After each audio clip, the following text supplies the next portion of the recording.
Oke, em, baik, kita sudah memulai rekaman kita dan saya ucapkan selamat pagi kepada semua atau mungkin Anda menonton ini siang atau malam hari, maka selamat malam sama siang kepada Anda. Masih bergabung dengan saya Dr. Stephen Einstein Liao dalam channel saya di YouTube di sini dan ini adalah sekali lagi suatu pelajaran. Saya sedang merekam mata kuliah Alkitab dan Ilmu Pengetahuan untuk kelas yang ada di Grafe International Theological Seminary. Dan tentunya bagi mahasiswa-mahasiswi di Grafe International Theological Seminary, Anda mengikuti ini dan kita akan melakukannya. Dan bagi Anda yang bukan mahasiswa-mahasiswi Grafe, tetapi Anda ingin ikut mendapatkan uh, suatu pengetahuan, ya silakan. Oke, dan hari ini kita masih di dalam topik mengenai astronomi. Jadi ini adalah bagian ketiga. Banyak yang bisa kita bicarakan mengenai astronomi sebenarnya, dan kita baru berbicara mengenai sebagiannya. Oleh karena itu, mari kita langsung saja karena materi kita cukup padat hari ini ya, cukup banyak. Mari kita bersatu dalam doa, kita meminta pertolongan Tuhan sebelum kita melakukan hal lain. Bapa di surga, kami mengucap syukur untuk kasih setiamu. Tuhan, kami ingin belajar tentang dunia ciptaan yang telah Engkau buat, dan kami membaca dalam firman-Mu bahwa langit menceritakan kemuliaan-Mu. Oleh karena itu, bantu kami untuk memahami kemuliaan-Mu dari ciptaan-Mu, dari langit ini, dari astronomi. Tuhan, Kau pimpin sertai kami, berdoa nama Yesus Kristus. Amin. Baik, kita akan masuk di sini. Terakhir kita sedang membahas tentang tata surya. Jadi kita sudah belajar tentang bintang dan itu bagian kedua. Tapi ada bintang yang paling signifikan bagi kita tentunya, yaitu adalah matahari. Matahari adalah bintang. Oleh karena itu, oke, jadi kita bicara mengenai tata surya. Dan tata surya, dari namanya saja tata surya. Surya itu apa? Surya itu matahari tentunya ya. Matahari, jadi suatu sistem yang berpusat pada matahari. Sistem yang berpusat pada matahari disebut tata surya, dan surya atau matahari ini dikelilingi oleh planet-planet. Dan bumi adalah salah satu planetnya. Ya, bumi salah satu planetnya yang mengelilingi matahari. Dalam bahasa Inggris disebut sebagai solar system. Dan kita lihat beberapa fakta mengenai tata surya dulu. Tentu kita tahu bahwa di tengah-tengah ada matahari. Matahari adalah bintang yang paling signifikan bagi manusia. Jadi terakhir kita bicara mengenai bintang, ada begitu banyak bintang di dunia ini, di alam semesta ini. Tetapi bintang yang paling dekat dengan kita dan yang paling penting bagi kita tentunya adalah yang kita sebut sebagai matahari. Dan dalam Alkitab matahari juga banyak disebut, ya, kurang lebih 175 kali. Dalam bahasa Yunani kata helios, dalam bahasa Ibrani ya dari Shemesh. Jadi matahari disebut lumayan banyak kali, 175. Benda langit lainnya yang sering disebut adalah bulan. Ya, bulan disebut sekitar 40-an kali di dalam Alkitab. Tidak sesering matahari, ya, tapi ada disebut. Ya, jadi itu bulan, matahari, dan bulan. Matahari, bumi, bulan. Dan planet-planet lain dalam tata surya maupun benda-benda lain seperti komet semua disebut bintang dalam Alkitab. Misalnya coba kita lihat di dalam Yudas ayat 13. Yudas tentu hanya satu pasal saja. Yudas ayat 13 bunyinya, mereka bagaikan ombak laut yang ganas, yang membuihkan keaiban mereka sendiri. Mereka bagaikan bintang-bintang, katanya di sini ya, bintang-bintang. Tapi ini di bahasa Indonesia, bintang-bintang yang baginya telah tersedia tempat di dunia kekelaman untuk selama-lamanya. Nah, saya akan bacakan di dalam King James Version. Di dalam King James Version, um, ini disebut bintang-bintang di sini lebih spesifik lagi, yaitu wandering stars. Wandering stars. Jadi ini berasal dari bahasa asli, yaitu kata ini planetes. Jadi wandering star disebut planetes yang akhirnya menjadi akar kata kita planet, ya, planet. Jadi planet itu artinya apa? Planet itu sebenarnya berarti berkelana, menjelajah. Berkelana, kalau saya nggak salah saya pernah singgung di kelas sebelumnya mungkin, bahwa menjelajah, jadi bintang yang menjelajah. Karena waktu itu planet-planet seperti Venus dan Mars terlihat seperti bintang, karena kecil ya, dari mata kita kecil, tapi dia bergerak. Jadi beda dengan bintang-bintang lain yang ada di background, sebenarnya bergerak juga. Tapi bintang-bintang yang adalah planet ini dia bergerak lebih lebih cepat dan lebih prominent. Oleh karena itu mereka disebut sebagai bintang yang berkelana. Dan ya kalau bintang-bintang yang lain tiap malam dia dia akan ada pada posisi yang hampir sama, ya, dalam waktu yang sama, misalnya jam 10 malam, ya langit akan seperti ini. Memang dia akan bergerak, ya, pergerakan langit itu karena bumi yang berputar. Jadi karena bumi berputar, langit seperti bergerak, tapi ada bintang-bintang yang dia bergerak sendiri gitu, independen dari pergerakan bumi atau rotasi bumi, dan itu adalah planet sebenarnya. Jadi planetes aster di dalam bahasa aslinya, bintang yang berkelana, wandering stars, itu sebenarnya adalah planet. Dan kata planao artinya berkelana bisa juga artinya tersesat. Jadi orang yang tersesat itu orang yang menjauh, berkelana dari kebenaran. Gitu. Oke, jadi itu semua ada di dalam tata surya, termasuk komet, meteor, sering disebut bintang jatuh. Ya, jadi um, ya itu adalah semua disebut bintang zaman dulu ya. Oke, ini salah satu gambar yang bisa kita lihat berkaitan dengan tata surya kita. Dan ini adalah dilihat dari jauh, jadi mataharinya terlihat kecil. Matahari terlihat kecil. Nah, ini bintang-bintangnya. Wah, ini kayak kalau keluarga ini lagi foto studio gitu ya. Tentu ini tidak ada seperti ini hanya ilustrasi saja. Planet-planetnya tidak ada yang sedekat ini satu dengan yang lain. Tapi kita bisa lihat ada matahari, planet-planet, kemudian yang ada ekor ini adalah komet, kemudian ada asteroid di sini. Itu kita lihat semua. Jadi tanpa teleskop hanya sekitar 5 planet yang dapat kita lihat. Dan itu adalah Mars tentunya, Venus, ya, Merkurius. Jadi Merkurius, Venus, ya, tentu bumi nggak hitung karena kita ada di bumi. Merkurius, Venus, kemudian Mars, Jupiter, kemudian Saturnus. Ini ada 5 planet yang bisa dilihat, walaupun sulit ya, tapi bisa dilihat. Benda langit yang paling terang selain matahari dan bulan adalah planet Venus. Jadi planet yang paling kelihatan dari antara semua planet-planet, paling kelihatan adalah planet Venus. Dan planet Venus ini dalam Alkitab sering disebut sebagai bintang fajar atau bintang timur. Jadi karena waktu itu disebut bintang, jadi dianggap bintang yang paling terang. Ya, bintang paling terang. Dan ini merupakan gambaran Yesus Kristus. Ya, Yesus Kristus ada memakai titel, kita buka di dalam Wahyu pasalnya yang ke terakhir ya. Wahyu pasal yang terakhir, pasal yang ke 22.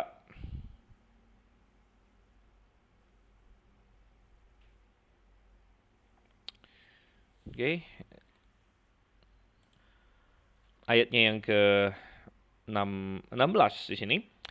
Aku Yesus telah mengutus malaikatku untuk memberi kesaksian tentang semuanya ini kepadamu bagi jemaat-jemaat. Aku adalah Tunas, yaitu keturunan Daud bintang timur yang gilang gemilang. Ya, tetapi ini juga bisa dipakai untuk menggambarkan Lucifer sebelum kejatuhannya.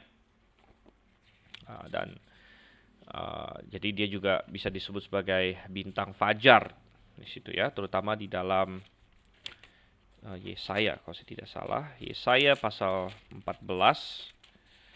Kita lihat. Yesaya pasal yang ke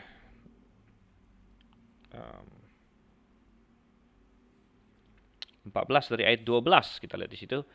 Wah, engkau sudah jatuh dari langit, hai bintang timur. Dikatakan di situ, hai bintang timur. Nah, ini yang di dalam KJV dia terjemahkan Lucifer. Jadi di Alkitab Bahasa Indonesia dia tidak terjemahkan Lucifer, dia terjemahkan bintang timur di sini. Lucifer artinya pembawa terang secara literal. Jadi memang um, sebelum kejatuhan di dalam dosa, bahwa Lucifer juga adalah suatu tokoh yang Tuhan ciptakan dengan sangat mulia. Ya, nah, Yesus Kristus beda lagi. Yesus Kristus tidak diciptakan. Jadi jangan salah ya, karena ada sebagian orang nanti mau menyamakan Yesus Kristus dengan Lucifer. Itu sangat berbeda jauh. Yesus Kristus adalah pribadi Allah dan dia tidak diciptakan. Ya. Lucifer adalah malaikat yang tinggi, yang hebat, yang diciptakan, namun kemudian jatuh ke dalam dosa. Gitu. Oke, ya ini gambar lain dari tata surya kita. Ada matahari di tengah, tapi yang ingin ditekankan dalam gambar ini adalah bidang revolusi, bidang ini ya, pergerakan di antara planet-planet. Yang paling tengah adalah matahari yang kuning ini. Ya, kemudian ada satu orbit, ya, yang paling dekat itu orbitnya Merkurius. Ya, jadi tentu saya harap Anda semua ini ya masih ingat urutan-urutan dari planet-planet begitu. Ada Merkurius, kemudian yang kedua adalah Venus tentunya. Ini yang kedua, kemudian yang ketiga ini adalah bumi tentunya, ya, orbit bumi. Yang keempat adalah Mars. Nah, setelah yang keempat, Anda bisa lihat ada yang tebal ini, warna abu-abu tebal. Ini adalah sabuk asteroid.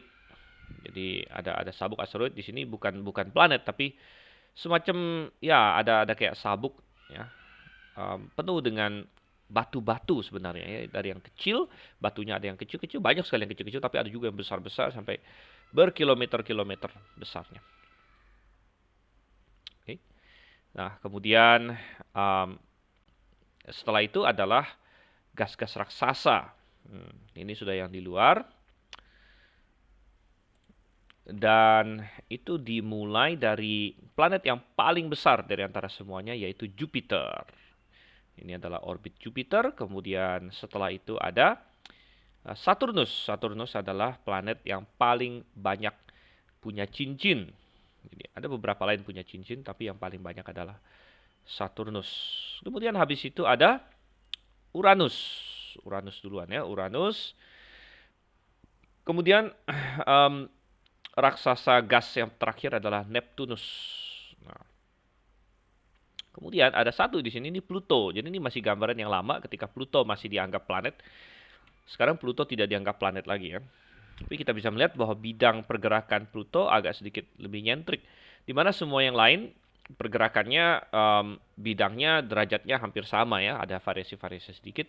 Tapi Pluto dia ada sudut di sini terhadap bidangnya. Dan yang menarik adalah kadang-kadang orbit dia lebih dekat dengan Neptunus, kadang-kadang lebih jauh. Jadi orbitnya Pluto juga bersifat lebih eliptis. Nah, memang semua planet ada sedikit elips, jadi bukan lingkaran sempurna. Itu dibuktikan oleh Johannes Kepler ketika dia membuat perhitungan mengenai orbit dari planet-planet. Dia mendapatkan bahwa orbit planet tidak sempurna lingkaran, tapi semacam oval, elips gitu ya. Nah, itu terjadi karena bukan hanya ada gravitasi matahari terhadap planet, tapi planet itu juga sebenarnya ada gaya gravitasi sedikit terhadap matahari begitu. Sehingga ya jadi mereka tidak persis mengelilingi matahari, tapi mengelilingi suatu titik gravitasi bersama sebenarnya. Ya. Oke, jadi ya ini gambaran tentang tata surya. Nah, di dalam Alkitab, sekali lagi standar kita adalah Alkitab ya. Yang paling penting adalah bumi. Jadi bumi disebut banyak sekali-kali ya, kan kata bumi di dalam Alkitab, misalnya Eretz ya. Eretz adalah kata bumi di dalam perjanjian lama, kemudian di perjanjian baru dia bisa memakai kata G misalnya. Kata G akhirnya menjadi akar dari Gaia juga. Ya, Gaia jadi dalam mitologi ya sering disebut Gaia itu dewi ya, dewi bumi gitu. Tapi yang paling penting adalah bumi dan perhatian Tuhan dicurahkan ke bumi secara luar biasa.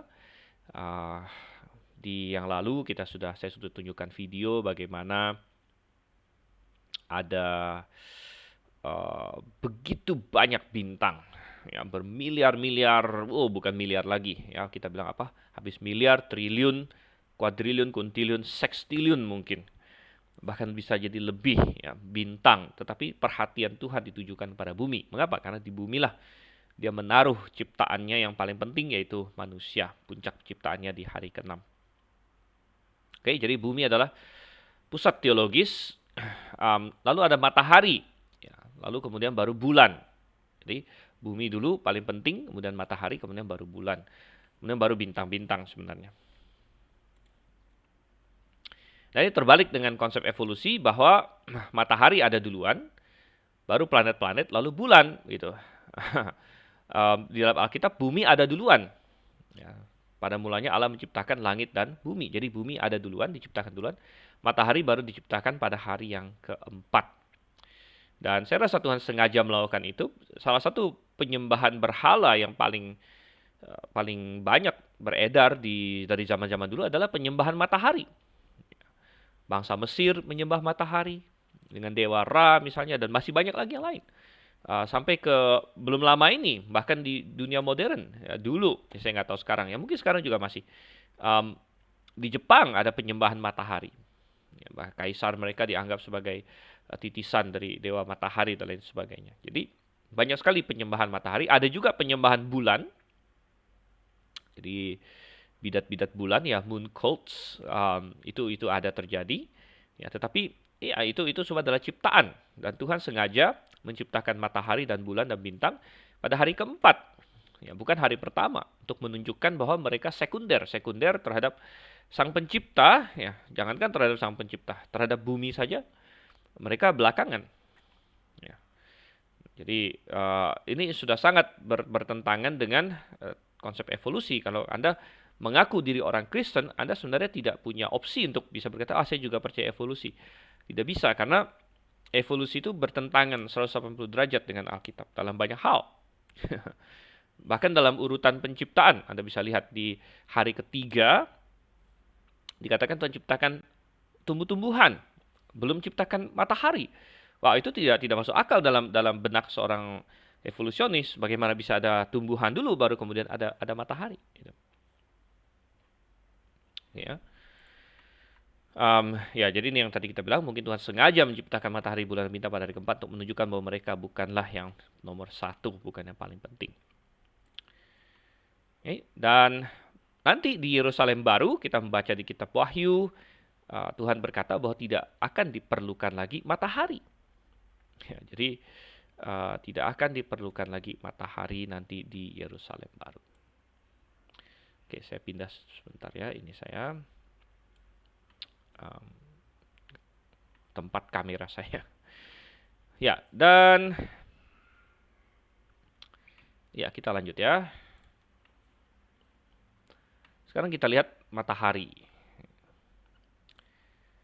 Nah, untuk saat ini matahari penting untuk kehidupan di bumi. Ya, karena nanti di Yerusalem baru tidak perlu lagi, Tuhan bilang. Tapi kalau sekarang masih diperlukan, matahari menyediakan energi yang sangat banyak, yang sangat diperlukan oleh kehidupan di bumi. Kita tahu seperti tumbuh-tumbuhan, ya, mereka bisa mendapat energi dari energi matahari, solar power. Jadi sebenarnya ini kan sekarang lagi gila-gilanya orang mau apa, go green, orang bilang ya, go green, dan ya, rame-rame pasang panel surya, solar panel, ya, tapi itu meniru alam sebenarnya, meniru alam karena panel surya yang matahari bikin, yang manusia bikin, itu belum ada yang seefektif dan seefisien yang Tuhan buat untuk tumbuh-tumbuhan. Itu daun yang dengan zat klorofil mampu mengubah energi matahari untuk melakukan fotosintesis dan mendapatkan energi ya. Tapi matahari sangat penting untuk kehidupan di bumi. Bukan hanya energinya, tapi juga cahaya terang yang didapatkan dan lain sebagainya. Sangat penting sekali. Satu ayat yang kadang-kadang dipertanyakan, tapi sebenarnya ini menggambarkan betapa pentingnya matahari di dalam Mazmur 19 ayat 4-7. Ia memasang kemah di langit untuk matahari yang keluar bagaikan pengantin laki-laki yang keluar dari kamarnya. Girang bagaikan pahlawan yang hendak melakukan perjalanannya. Dari ujung langit ia terbit dan ia beredar sampai ke ujung yang lain. Tidak ada yang terlindung dari panas sinarnya. Oke, dan kenapa ini dipertanyakan? Karena sebagian orang berkata, wow, apakah Alkitab mengajarkan geosentrisitas? Hanya apakah Alkitab mengajarkan geosentrisitas? Dan ini menjadi suatu topik yang memang belakangan muncul juga. Karena ada banyak ini ya, dengan munculnya internet, dengan adanya YouTube, lain sebagainya, ada banyak sekali teori-teori yang ya berkembang, ya teori konspirasi, teori yang aneh-aneh, teori macam-macam. Bahkan ada yang teori bumi datar misalnya. Teori bumi datar, sebagian orang percaya bumi datar, aneh juga ya, kenapa bisa bumi datar. Nah itu benar ditentang oleh Alkitab. Alkitab mengatakan di Yesaya bahwa ada bulatan bumi. Tapi bagaimana dengan geosentrisitas? Geosentris tidak sama dengan bumi datar ya. Karena geosentris percaya bahwa bumi itu bulat. Dan saya berkata begini, saya tidak meremehkan atau menertawakan teori geosentris karena itu sebenarnya secara teoritis bisa-bisa saja begitu ya. Dan Alkitab ya, tapi saya percaya Alkitab tidak mengharuskan ya, tidak mengharuskan, tidak mengajarkan secara positif ya teori geosentris. Apa itu teori geosentris? Teori geosentris adalah teori bahwa bumi diam. Ya, bumi diam, dan yang bergerak itu semua yang lain. Yang bergerak semua yang lain, seperti matahari bergerak mengelilingi bumi, planet-planet. Nah, planet-planet bukan bergerak mengelilingi bumi. Jadi, kalau geosentris yang absolut itu sudah bisa dibuktikan salah. Ya, jadi rupanya mereka menemukan bahwa bumi di tengah, matahari mengelilingi bumi, tapi planet-planet mengelilingi matahari begitu. Jadi itu dalam model geosentris yang terbaru. Matahari mengelilingi bumi, tapi yang lain mengelilingi matahari. Nah, jadi sebenarnya mirip ya. Itu kalau kita lihat secara statis saja, itu seperti alih koordinat saja. Kalau misalnya dalam model yang saintifik sekarang kan, matahari katakanlah di tengah, bumi mengelilingi matahari, planet-planet lain mengelilingi matahari. Tapi kalau kita bikin alih koordinat atau koordinat shift, di mana kita anggap saja buminya yang diam, matahari yang mengelilingi bumi, dan planet-planet lain bukan mengelilingi bumi, planet-planet lain mengelilingi matahari begitu. Ya itu secara koordinat shift sih bisa-bisa saja gitu. Tetapi permasalahannya adalah bukan hanya itu. Semua bintang, karena bintang itu kan juga bergerak. Kalau kita lihat malam hari, Anda boleh coba kalau Anda punya waktu, Anda baring-baring di padang atau di tempat lain, Anda lihat ya. Anda akan lihat bintang-bintang itu seperti bergerak begitu. Dan kalau kita menjelaskannya, itu karena rotasi bumi. Ya, bumi berotasi, maka langit terlihat bergerak. Nah, tetapi kalau misalnya geosentris benar, maka semua bintang-bintang itu yang jauh sekali, itu semua bergerak mengelilingi matahari juga, begitu, mengelilingi matahari. Nah, jadi menurut saya sangat aneh ya, sangat aneh. Tapi kita akan lihat apakah Alkitab mendukung atau apakah Alkitab mengharuskan teori geosentris. Saya berkata tidak. Dan mengapa? Misalnya kita lihat di Mazmur 19 di sini. Atau sebelum kita lihat Mazmur 19, saya sedikit tambahkan yang saya singgung tadi bahwa kalau geosentris benar, maka bintang-bintang semuanya mengelilingi matahari. Nah, kita bisa tahu bintang itu kan jauh sekali ya. Misalnya kita sudah bilang kemarin, bintang yang paling dekat pun adalah Alpha Centauri. Alpha Centauri sekitar 4 tahun cahaya jauhnya. 4 tahun cahaya, artinya cahaya perlu waktu 4 tahun dari bumi atau dari matahari kita sampai ke Alpha Centauri. 4 tahun cahaya loh, cahaya harus bergerak 4 tahun, bayangkan. Dan kalau misalnya Alpha Centauri mengelilingi bumi atau mengelilingi matahari dalam satu lingkaran, Anda bisa bayangkan berapa jarak yang harus dia tempuh. Nah, ini kan bisa kita hitung. Katakanlah seperti lingkaran, kita nggak usah pakai elips segala macam. Kita sederhanakan lingkaran. Radiusnya berapa? Radiusnya adalah tadi 4 tahun cahaya. Ada sebuah lingkaran dengan radius 4 tahun cahaya. Sekarang pertanyaan sederhana, anak SD, SMP mestinya bisa berapa keliling dari lingkaran tersebut. Maka rumusnya apa? Keliling lingkaran kan 2πr atau pi kali diameter gitu kan. Jadi 2πr. R-nya radiusnya tadi 4 tahun cahaya kali 2pi. Ya, pi-nya kita anggaplah 3. Ini mestinya 3,14 kali, tapi untuk mempergampang kita anggap 3. 2 kali 3 6, 6 kali 4 24. Jadi 24 tahun cahaya adalah circumference atau keliling dari lingkarannya. Plus lebih lagi karena tadi semua kita kurang-kurangin 3,14 jadi 3 doang. Tapi minimal 24 tahun cahaya. Nah, 24 tahun cahaya itu harus dilalui oleh si Alpha Centauri ini dalam satu malam karena besoknya dia udah balik lagi ke situ gitu. Besoknya dia sudah balik lagi. Pertanyaan kita, wow. Dan itu baru Alpha Centauri adalah bintang yang paling dekat, bintang yang lebih jauh lagi, ada yang ratusan tahun cahaya dan lain sebagainya.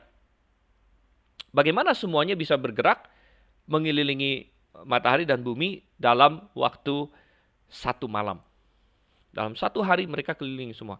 Berarti kalau cahaya saja butuh 24 tahun, dia bisa dalam satu hari itu berjuta-juta kali lebih cepat dari cahaya kalau begitu. Wow, luar biasa gitu ya. Kita bilang agak ini secara fisika tidak bisa dijelaskan gitu ya. Dan kita melihat di sini itu hanya satu ya hal mengenai geosentris. Kemudian hal lain lagi mengenai geosentris adalah dalam geosentris sulit untuk menjelaskan mengapa bisa ada satelit yang stasioner. Ya, mestinya kan jatuh gitu. Satelit yang stasioner di orbit bumi, kenapa bisa ada di situ? Ya, mestinya dia jatuh karena gravitasi bumi. Oke, nah tetapi kembali ke di sini Mazmur 19 ayat 4 sampai 7 lalu ada yang memakai ayat ini untuk loh, ini bukankah ayat yang mendukung geosentrisme karena dikatakan matahari yang bergerak katanya di sini. Matahari keluar bahkan dikatakan dari ujung langit ia terbit dan beredar sampai ke ujung yang lain. Dari ujung langit ia terbit dari timur beredar sampai ujung yang lain sampai ke barat. Tidak yang terlindung dari panas sinarnya. Tapi kita bilang bahwa tidak, ini adalah menggambarkan pergerakan relatif. Jadi kita bisa atau sah untuk menggambarkan pergerakan secara absolut atau secara relatif. Relatif itu berarti dari sudut pandang orang yang melihat begitu. Jadi semua pergerakan itu bisa digambarkan secara relatif. Misalnya, saya sering memberi satu ilustrasi. Kita bayangkan sebuah kereta. Ya, sebuah kereta atau mungkin nanti saya carikan gambarnya deh. Ini kita lihat dulu. Matahari terbit adalah bahasa fenomena yang juga dipakai oleh para astronomer hari ini. Jadi ya, kita bilang matahari terbit bukan mengindikasikan bahwa itu adalah pergerakan absolutnya, ya, tapi pergerakan relatifnya. Jadi dari sudut pandang kita matahari terbit memang. Nah, itu tidak masalah gitu. Itu bukan suatu kesalahan. Bahkan kita bisa berkata bahwa tidak mungkin seorang astronom, ya, misalnya dia sedang piknik, ya, lalu dia bawa istrinya atau bawa suaminya, bawa anak-anaknya, lalu dia bilang, ayo mari kita melihat fenomena berputarnya bumi sehingga sudut pandang kita mulai melihat matahari. Aneh banget begitu. Ya, dia langsung bilang, mari kita melihat matahari terbit. ya kan? Nah, jadi sekalipun dia seorang yang percaya bahwa bumi yang mengelilingi matahari dan bumi yang berotasi dan lain sebagainya, itu adalah bahasa fenomena atau istilahnya menggambarkan pergerakan relatif, menggambarkan pergerakan relatif. Sebagai contoh yang simple saja, kalau kita sedang naik mobil atau naik kereta, kita bisa berkata, wih, pohon-pohon itu bergerak dengan cepat ke arah saya. Nah, kita bisa tahu sebenarnya kan kereta itu yang bergerak, mobil itu yang bergerak. Tetapi nggak masalah, kita bisa menggambarkan karena kita kan diam di mobil seolah-olah tidak bergerak. Kita bisa bilang bahwa, lihat tuh, cepet banget lewatnya ini pohon itu misalnya. Padahal pohonnya diem gitu, tapi kita misalnya kita naik kereta yang sangat cepat atau naik mobil di jalan tol, kita bisa terus ada lihat iklan ya, katakanlah Anda pernah nggak di jalan tol Anda melihat ada iklan, Anda tertarik iklannya, udah lewat gitu kan, Anda bisa, cepet banget tadi iklannya lewat. Nah, kok iklannya lewat, iklannya diem gitu, secara absolut. Ya, kitanya yang bergerak, tetapi kita menggambarkan papan iklan atau pohon yang lewat gitu sebagai seolah-olah kita lihat mereka sedang bergerak. Tapi itu adalah bahasa relatif nggak masalah gitu. Jadi itu bahasa fenomena ya. Oke, coba saya carikan dulu ini ada nggak ilustrasinya. Oke, dan ini ilustrasi yang saya bisa kasih. Misalnya kereta sangat baik untuk dipakai sebagai ilustrasi ini. Katakanlah ada dua gambar di sini ya, kereta. Jadi ada seseorang berjalan di dalam kereta. Katakanlah keretanya bergerak ke arah kanan di dalam gambar ini, dia gerak ke kanan. Nah, ada seorang pengamat di luar, maka dia melihat bahwa, misalnya dia bilang, kereta ini bergerak kecepatannya 15 meter per detik. Orang ini bergerak 1,2 meter per detik. Tapi 1,2 meter per detik ini adalah dalam referensi atau dalam kaitannya terhadap si kereta begitu. Jadi dia merasa dia bergerak, dia pelan kok geraknya 1,2 meter per detik saja. Tapi orang luar melihat dia bergeraknya cepat karena ditambahkan dengan yang 15 meter per detik ini sehingga menjadi 16,2 meter per detik. Lebih jelas lagi di dalam ilustrasi yang gambar yang kedua di sini, kali ini orang ini bergerak ke sebelah kiri sedangkan keretanya bergerak ke sebelah kanan. Maka orang ini bisa berkata, saya sedang bergerak, katakanlah misalnya kiri itu barat. Saya sedang bergerak ke barat. Karena memang dia bergerak ke barat, tetapi bagi orang ini dia melihat orang yang di luar, pengamat ini yang di luar kereta melihat bahwa orang ini bergerak ke timur karena dia berada di kereta yang ke timur yang bergerak lebih cepat dari perjalanan dia sehingga secara total dia tetap bergerak ke timur begitu. Jadi apakah si orang ini sedang bergerak ke barat atau sedang bergerak ke timur tergantung dilihat dari frame of reference mana. Artinya kita bandingkan dengan apa begitu kan? Dia bisa dilihat saya sedang bergerak ke barat yaitu ke sebelah kiri. Kalau dibandingkan dengan kereta. Tapi dibandingkan dengan di luar kereta, dia bergerak ke timur. Begitu. Atau kalau ada orang sedang duduk-duduk saja, dia benar saya sedang tidak bergerak. Benar, dalam hubungannya dengan kereta. Misalnya kamu sedang sedang duduk di kursi kereta Anda misalnya. Lalu ada orang senggol Anda misalnya. Ada orang senggol Anda, lalu tanya, loh kenapa? Kenapa kamu gerak-gerak? Enggak sih, dari tadi nggak gerak, saya diem aja. Itu benar. Anda sedang diam dalam hubungan dengan kursi Anda, dalam hubungan dengan kereta. Tapi apakah Anda sedang diam? Tidak. Keretanya sedang bergerak dengan cepat. Jadi bagi orang luar Anda tidak sedang diam. Anda sedang bergerak. Jadi ini semua untuk sekedar menjelaskan bahwa kalau kita berbicara bergerak, itu tergantung kita bandingkan dengan referensi apa dulu. Jadi itu sesuatu yang, dibandingkan atau dilihat dari referensi ini, dia bergerak. Dilihat dari referensi ini, dia sedang diam. Begitu. Nah, jadi demikian juga masalah matahari dan sebagainya. Dilihat dari referensi dari bumi, mataharinya seperti bergerak. Ya, seperti bergerak. Ya, seperti yang tadi saya ilustrasikan juga, kita dalam mobil, pohonnya seperti bergerak. Begitu. Ya, jadi saya harap ini jelas. Nah, tetapi sekarang dengan adanya ilmu pengetahuan yang semakin canggih, malah kita menemukan indikasi bahwa matahari memang bergerak, dia tidak diam. Jadi dia bergerak mengelilingi pusat dari galaksi. Ingat bahwa matahari kita berada di galaksi yang kita sebut Bima Sakti atau Milky Way, dan matahari kita juga pelan-pelan mengelilingi pusat dari galaksi itu. Jadi ada bergerak juga gitu. Putaran besar ini memerlukan 230 juta tahun untuk selesai, dan tentu sebelum selesai Tuhan Yesus sudah datang duluan. Nah, kita percaya Tuhan Yesus sudah datang akan sangat segera. Tapi kalau misalnya ya kita hitung jaraknya, itu perlu waktu yang sangat lama untuk selesai gitu ya. Nah, jadi bahwa matahari mengelilingi langit tidak salah juga secara literal, walaupun sebenarnya sangat jelas bahwa itu adalah bahasa fenomena. Oke, kemudian fakta lain lagi mengenai matahari. Matahari saat ini sedang mengecil karena ia sedang menghabiskan bahan bakarnya. Energi yang di-output oleh matahari, yang dipancarkan oleh matahari, itu energi yang sangat besar. Itu adalah karena ada reaksi nuklir, ada fisi dan fusi di dalam matahari itu. Tetapi itu menghabiskan bahan bakarnya, yaitu hidrogen. Ada atom-atom hidrogen yang ada di dalam di situ yang kemudian menjadi helium dan lain sebagainya. Jadi ia sedang menghabiskan bahan bakarnya, jadi matahari sedang mengecil sebenarnya, tapi mengecilnya tidak terlalu banyak, yaitu matahari menciut sebanyak 0,4% per 1000 tahun. Jadi nggak usah khawatir ya, besok matahari jadi kecil, nggak. Ya, ini 0,4% per 1000 tahun, tetapi ini membatasi umur bumi. Jadi kalau kita yang percaya bahwa matahari baru ada sekitar 6.000 tahun, nggak perlu masalah. Kenapa? Karena 6.000 tahun, kalau mengecilnya 0,4% per 1000 tahun, berarti baru mengecil berapa? Kali 6, baru 2,4%.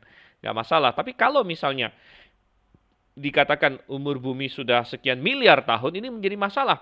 Karena dalam miliar-miliar tahun, maka dia sudah mencut berapa persen ya? Wow, itu sudah besar sekali.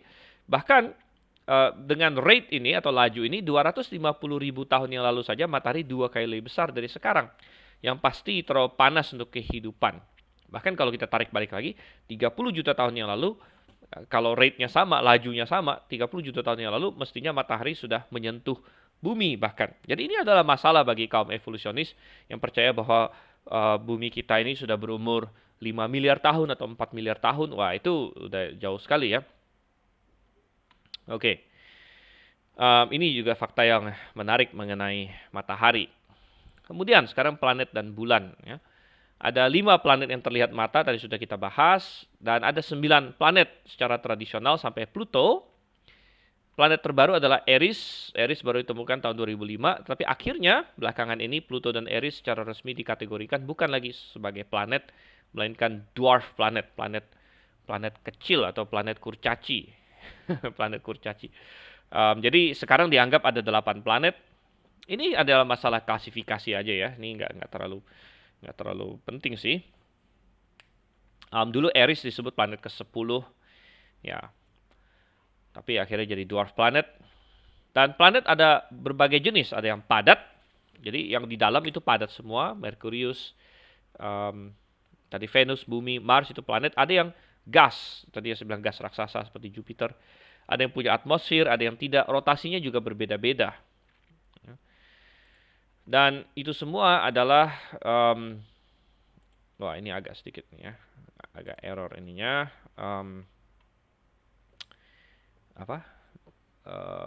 Muncul-munculnya, tapi pertanyaan muncul, bagaimanakah tata surya kita bisa terbentuk? Nah, bagi kita yang percaya Alkitab, bagi kita nggak ada masalah. Terbentuk karena Tuhan desain, Tuhan ciptakan sedemikian rupa.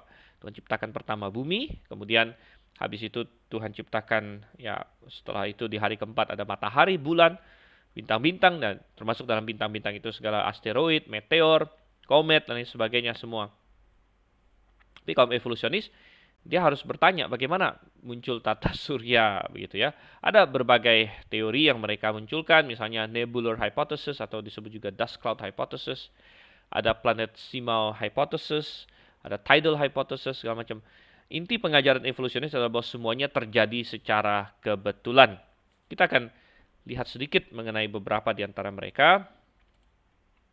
Misalnya ini adalah nebular hypothesis. Nebular hypothesis mengajarkan bahwa Pertama itu dimulai dari nebula, namanya juga nebular hypothesis. Dan Anda masih ingat apa itu nebula? Nebula adalah kumpulan gas, ya gas kosmik dan debu-debu dan gas gitu. Jadi dan ini sebenarnya nggak masuk akal karena ingat mereka percaya bahwa semua mulai dari Big Bang, suatu ledakan yang sangat besar. Jadi semua materi itu meledak keluar, ya termasuk segala macam gas dan materi-materi ya, yang berupa debu-debu terlontar keluar. Dan mereka berkata sampai sekarang masih, ya. Jadi sampai sekarang masih terlontar keluar, makanya alam semesta kita masih terus expanding, kata mereka, masih terus membesar, membludak gitu. Tapi menurut mereka, entah kenapa ada tempat-tempat tertentu di mana ada kumpulan gas yang menyatu gitu loh. Semuanya lagi menyebar kok ada yang mau menyatu. Nah, ini kan tidak masuk akal. Jadi dibilang, oh karena gravitasi loh. Karena gravitasi, tapi kan semua sedang ini, ya, sedang meledak gitu kan. Nah, tapi katanya ada kumpulan gas, lalu ya semua partikel-partikel yang sangat kecil ini, debu-debu ini karena ada gravitasi, padahal debu gravitasi kecil ya, itu mulai menyatu, ya mulai menyatu. Jadi self gravity contracts a gas cloud, kemudian karena ada conservation of angular momentum, ya karena dia menyatu, makin menyatu, akhirnya mulai berputar gitu. Jadi disk begins to rotate katanya. Ini ada gambarannya di sebelah kanan. Nah, dari gas ini jadi begini, putar. Dan setelah ada rotasi, muncul central mass form. Jadi yang di tengah menjadi satu, akhirnya jadi matahari nanti. Lalu muncul ini ring, apa cincin-cincin di sekitarnya. Dan cincin-cincin ini akhirnya menjadi planet-planet. Ya ini seperti dongeng sebenarnya. Nanti kita akan lihat. Seperti dongeng. Oke, ini planetesimal theory. Ada lain lagi ya. Ini adalah suatu teori collision encounter yang diajukan oleh Chamberlain sama Moulton. Dan menurut teori ini ada bintang lain. Jadi mereka harus cari bintang lain yang sempat bergerak dekat dengan matahari katanya. Wow, ada bintang lain bergerak dekat dengan matahari sehingga menimbulkan, wah, karena ada bintang mendekat kan jadi ada tarikan gravitasi, jadi terjadi apa ya, kayak pasang surut yang besar sekali di matahari sehingga ada bagian-bagian matahari yang bahkan tertarik keluar dari matahari. Nah, tertarik keluar lalu terpengaruh oleh gravitasi baik matahari dan bintang yang lewat ini, akhirnya mengelilingi matahari gitu. Nah, mengelilingi matahari ini pelan-pelan dia makin makin dingin, akhirnya menjadi planet. Sekali lagi ini dongeng, saudara Tuhan. Ini dongeng ya, tidak ada yang benar-benar seperti itu. Ya, Anda bisa bayangkan, ada bagian matahari ketarik keluar lalu jadi planet. Kok bisa? Matahari kan tadi hidrogen, helium, ketarik keluar, kok bisa jadi planet? Padahal planet kita kayak bumi ini penuh dengan besi, penuh dengan zat-zat lain, ya. Dari mana bisa dapat atmosfer dan sebagainya? Ini semua adalah omong kosong lah sebenarnya, ya. Nah, kita bilang semua teori-teori yang diajukan oleh evolusionis tidak ada yang dapat menjelaskan, misalnya bahwa jarak semua planet ke matahari itu ternyata tidak random. Jarak dari semua planet ke matahari itu ada suatu pola yang sangat indah, yang cocok dengan fungsi matematis Bode, ya. Pokoknya ada hitungannya dan lain sebagainya. Ya. Kemudian, kenapa planet-planet mengandung 98 pergerakan tata surya, tapi matahari mengandung 99 massa tata surya? Biasanya, momentum itu kan M kali V, ya, massa kali kecepatan. Ya, jadi kalau sesuatu itu punya momentum, ya, jadi dia punya massa yang besar dan kecepatan yang besar. Tapi ini aneh. Kenapa hampir semua massa di tata surya ada di matahari, ya, tetapi pergerakannya ada di planet-planet begitu. Mestinya itu lucu seperti itu ya. Kemudian ada lagi poin ketiga, ada planet yang berrotasi ke satu arah dan yang lain ke arah lain. Jadi ada yang counter rotate, orang bilang counter rotate ya. Jadi kalau semua itu pecah dari katakanlah nebular hypothesis. Jadi nebular hypothesis kan mengatakan ada apa tadi gas-gas dan debu-debu, kemudian dia muter tengah jadi matahari. yang lain jadi apa? Jadi um, ring, jadi cincin, kemudian cincin-cincin itu menjadi planet. Mestinya kan arah puternya sama semua, termasuk arah rotasinya. Tapi ternyata ada planet yang rotasinya beda. Jadi misalnya kebanyakan planet rotasinya seperti bumi, rotasinya dari mana? Bumi rotasi dari timur ke barat, saudara. Karena kita melihat matahari terbit dari timur. Jadi, tapi ada planet yang terbalik, dia rotasi misalnya barat ke timur, misalnya. Ya. Ini nggak masuk akal. Kemudian yang keempat, ada perbedaan komposisi kimia yang lebar antara matahari dengan planet juga satelit. Kalau semua berasal dari bahan baku yang sama, yaitu nebula tadi, yaitu gas dan debu-debu tadi, kok bisa hasilnya beda? Yang di tengah jadi matahari gitu kan, dengan mayoritas di situ hidrogen, ya mungkin helium. Lalu planet-planet beda lagi, dan satu planet dengan planet lain juga sangat berbeda. Yang gas, ada yang gas raksasa. Kenapa ada yang jadi kayak bumi dan Mars yang disebut terestrial?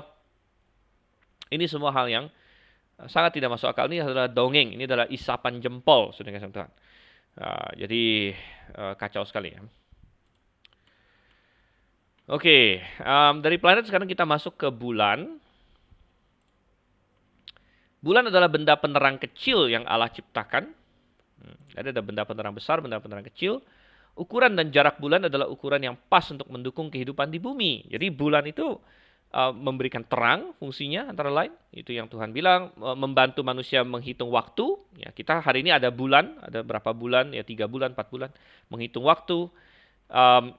Kemudian juga mengatur adanya pasang surut laut, ya itu juga pengaruh gravitasi bulan. Ya. Kalau bulan terlalu besar, terlalu dekat, maka akan terjadi pasang surut yang luar biasa hebat yang akan menghancurkan kehidupan. Jadi ini semua pas sekali, pas sekali.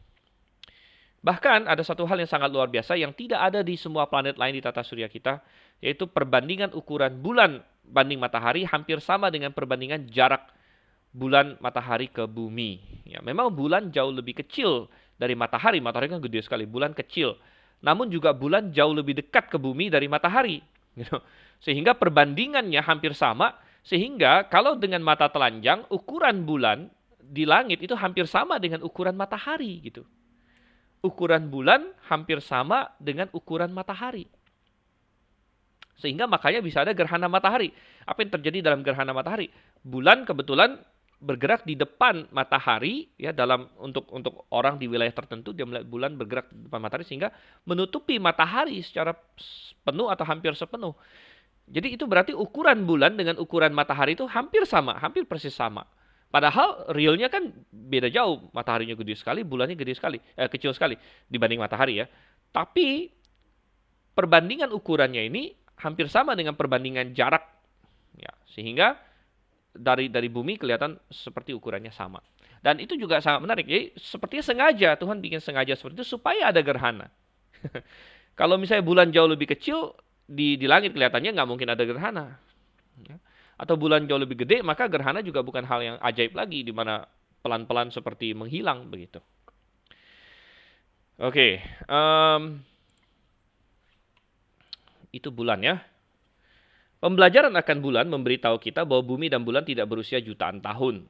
Mengapa? Antara lain, bulan menjauh dari bumi. Jadi bulan makin lama makin jauh dari bumi. Dan ya juga tidak usah khawatir karena sangat kecil jarak menjauhnya. Diperkirakan sekitar 3,8 atau kita bulatkanlah sekitar 4 cm per tahun. 4 cm per tahun itu nggak masalah kalau misalnya bulan baru 6.000 tahun. Bulan baru 6.000 tahun, 6.000 kali 4 berapa? Ya 24.000 cm, 24.000 cm berarti kita bagi 100 jadi berapa? 240 meter. Baru bergerak 240 meter itu kecil sekali ya dibandingkan dengan berapa juta kilometer. Bukan berapa juta, 380.000 kilometer kira-kira jarak bulan ke bumi. Lalu tidak adanya debu bulan yang banyak. Dan adalah suatu catatan sejarah bahwa waktu manusia pertama merencanakan mau pergi ke bulan dan menyelidiki bulan, pertama sempat dikhawatirkan bahwa takutnya pesawat atau ya lander ya yang akan turun ke bulan itu bisa jatuh masuk ke dalam debu yang katanya sudah bermeter-meter dalamnya gitu katanya. Debu yang bermeter-meter dalamnya. Namun memang belakangan akhirnya disadari, oh ternyata tidak ada debu sebanyak itu. Tapi kalau misalnya bulan sudah umurnya miliaran tahun, mestinya ada gitu, mestinya ada debu bulan yang banyak sekali, tapi kenyataannya tidak ada. Ya.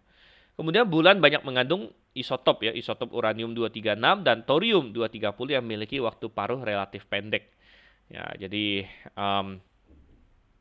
kalau bulan sudah miliaran tahun, mestinya isotop-isotop ini sudah hilang. Nah, apa itu isotop dan sebagainya? Ya, itu nanti akan kita bahas panjang lebar di ketika kita mempelajari tentang radiometri. Tapi secara singkat, isotop adalah um, suatu variasi atom untuk elemen tertentu, variasi yang tidak stabil. Nah, isotop-isotop inilah yang menjadi bahan radioaktif karena isotop-isotop ini dia akan meluruh. Jadi dia akan melepaskan atom bagian-bagian dari atom, misalnya elektron atau neutron atau proton, melepaskannya untuk beralih ke bentuk yang stabil begitu ya. Jadi uranium sangat terkenal ya karena dipakai untuk nuklir dan sebagainya, tapi itu adalah benda-benda radioaktif. Dan biasanya dia punya waktu paruh yang panjang. Waktu paruh itu adalah waktu yang dibutuhkan untuk dia separuhnya habis, gitu, separuhnya habis. Dan ya, ternyata kita dapatkan bahwa ada uranium-236, thorium-230 di bumi dalam jumlah yang masih cukup banyak. Berarti belum terlalu banyak waktu habis. Karena Anda bisa bayangkan, kalau waktu paruh, jadi misalnya gini, pergerakannya logaritmik. Misalnya saya punya 100 atom yang tidak stabil, dia meluruh. Misalnya waktu paruhnya katakanlah 1000 tahun. Ini hanya contoh saja ya, 1000 tahun atau 10.000 tahun lah, atau 1000 lah, lebih gampang hitungnya. 1000 tahun, maka dalam 1000 tahun dari 100 atom dia akan berubah menjadi 50 atom. Misalnya sisanya sudah meluruh. Nah, 1000 tahun lagi dia kurang jadi 25 karena setengah terus, setengah namanya waktu paruh ya. Setengah gitu. 1000 tahun lagi dia menjadi 12,5 ya. Nah, kalau kita perbanyak maka akan sampai 0, itu tidak bisa dideteksi lagi. Tidak bisa dideteksi lagi. Jadi, mestinya kalau bulan sudah miliaran tahun, itu sudah tidak terdeteksi isotop-isotop ini. Ya. Oke, kemudian kita belajar apa itu komet. Komet adalah benda kecil di tata surya, terdiri dari air, es, gas beku, batu, dan debu-debu luar angkasa yang mengorbit matahari dengan bentuk orbit yang eksentris. Jadi dia mengorbit matahari juga. Dia adalah semacam kayak batu lah ya. Batu tapi ya kadang-kadang campur. Di situ ada es, ya, debu-debu segala macam. Mengorbit matahari dengan orbit yang eksentris, maksudnya tidak lingkaran tapi kayak elips yang panjang sekali, gitu ya. Elips yang panjang sekali. Komet yang paling terkenal adalah komet Halley, dapat dilihat setiap 76 tahun. Kalau nggak salah berapa tahun yang lalu itu ya yang muncul komet Halley. Jadi kita nggak akan lihat lagi sih gitu. Mungkin dalam hidup saya tidak akan lihat lagi kalau saya tidak salah. Dan saat ini kita tahu ada sekitar 200-an lebih sedikit komet dengan revolusi kurang dari 200 tahun. Revolusi kurang dari 200 tahun berarti apa? Ya itu. Revolusi adalah berapa banyak waktu yang dibutuhkan komet itu untuk satu kali muter dan balik lagi. Seperti yang tadi komet Halley, dia dapat dilihat 76 setiap 76 tahun, berarti revolusinya 76 tahun. Jadi Anda bisa bayangkan dia butuh 76 tahun untuk kelilingin matahari tata surya kita gitu. Nanti akan muncul lagi. Lama ya. Kalau bumi perlu 1 tahun, namanya saja bumi kan. Ya, kita sebut 1 tahun dia mengelilingi matahari. Tapi komet-komet ini ada yang 76 tahun, ada yang macam-macam. Ada 200-an komet yang revolusinya kurang dari 200 tahun. Dan ini menimbulkan masalah bagi evolusi. Kenapa ini menimbulkan masalah? Ya, menimbulkan masalah besar karena komet, karena dia terdiri dari tadi batu, es, dan sebagainya. Setiap kali suatu komet lewat dekat matahari, dia akan kehilangan sebagian materinya. Entah itu karena dia terevaporasi, ya. Dan kalau Anda melihat komet datang, itu kan kayak cakep ya, ada ekornya. Nah, ekornya ini dari mana? Ekornya ini karena ketika komet itu datang, karena dia cepat sekali dan sepertinya menuju matahari, karena kan sangat elips ya, walaupun tidak benar-benar menuju matahari, tapi kan seperti menuju matahari, maka ada angin surya begitu ya, yaitu ion-ion yang ditembakkan oleh matahari yang menerpa komet ini, yang itulah yang menimbulkan seperti ada ekornya. Komet itu seperti ada ekornya, jadi sangat indah. Dan ya kita bilang bahwa setiap kali dia lewat, dia bertambah kecil, bertambah kecil. Jadi kalau dia lewat cukup banyak kali, katakanlah misalnya berapa ratus kali ya berapa ratus kali saja, dia sudah habis gitu. Komet itu akan hilang, akan pecah, terintegrasi. Ya. Nah kalau misalnya kita bilang tata surya kita baru berumur 6.000 tahun, nggak masalah. Tuhan ciptakan dari awal dengan komet-komet ini. Dan kalau misalnya ada yang komet yang revolusinya katakanlah setiap 100 tahun, maka dia baru akan mengelilingi bumi ini 60 kali gitu.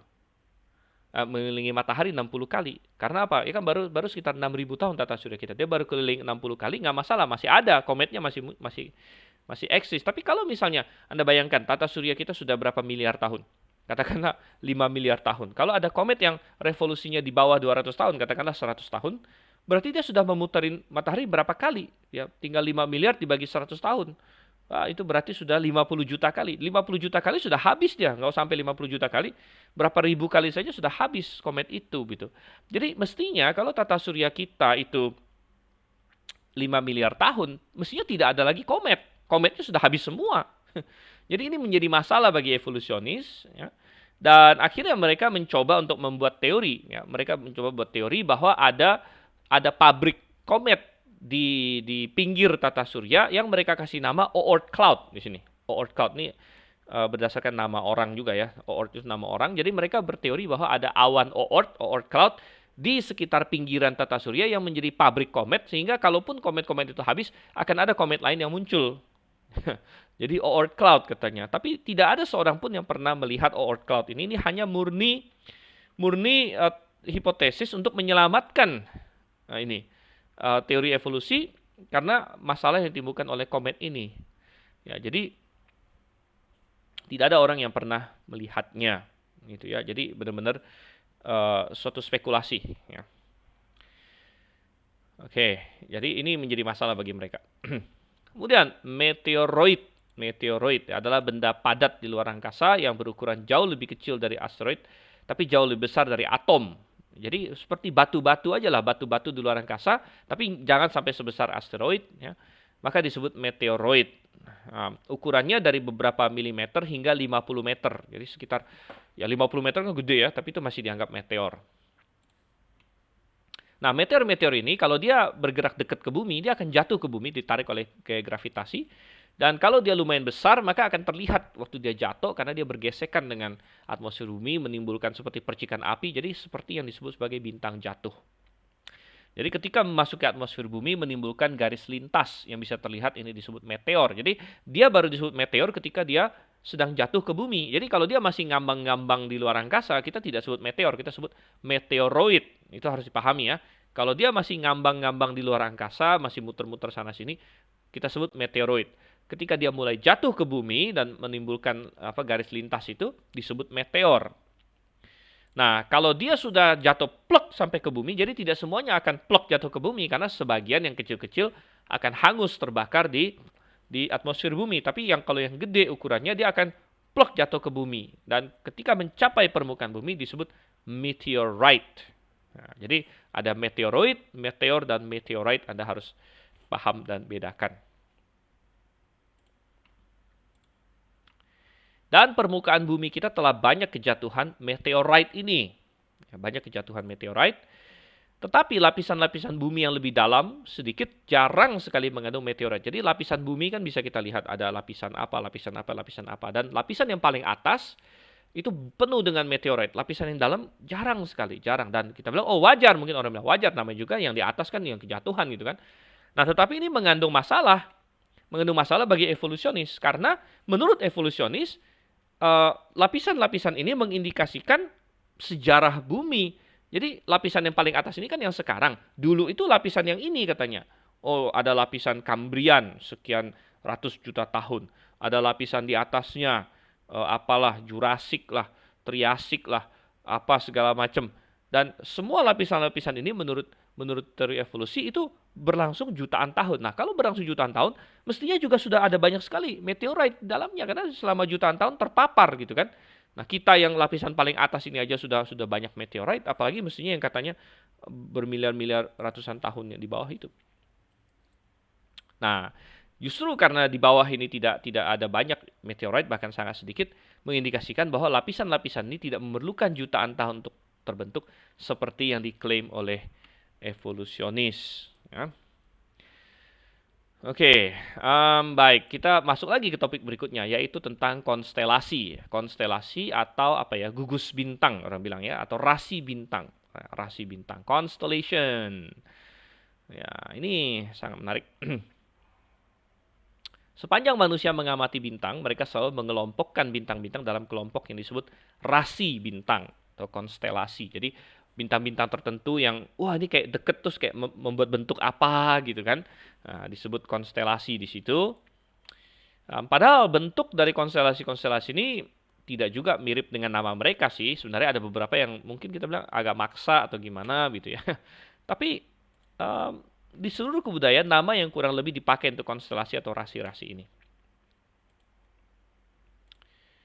Nah, ada beberapa ayat Alkitab juga menyebut rasi bintang tertentu, misalnya Ayub 9 ayat 9, di mana dikatakan bahwa Allah lah yang menjadikan bintang biduk, bintang belantik, bintang kartika, dan gugusan-gugusan bintang ruang selatan. Jadi gugusan-gugusan bintang ini rasi bintang. Ayub 38, ayat 31-32. Dapatkah engkau memberkas ikatan bintang kartika dan membuka belenggu bintang belantik?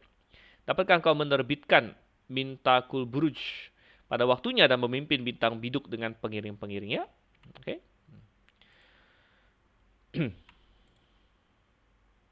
Ayat lain lagi, Yesaya 13 ayat 10, sebab bintang-bintang dan gugusan-gugusannya di langit tidak akan memancarkan cahayanya. Ini dalam masa penghakiman. Amos 5 ayat 8, dia yang telah membuat bintang kartika dan bintang belantik yang mengubah kekelaman menjadi pagi dan membuat siang gelap seperti malam.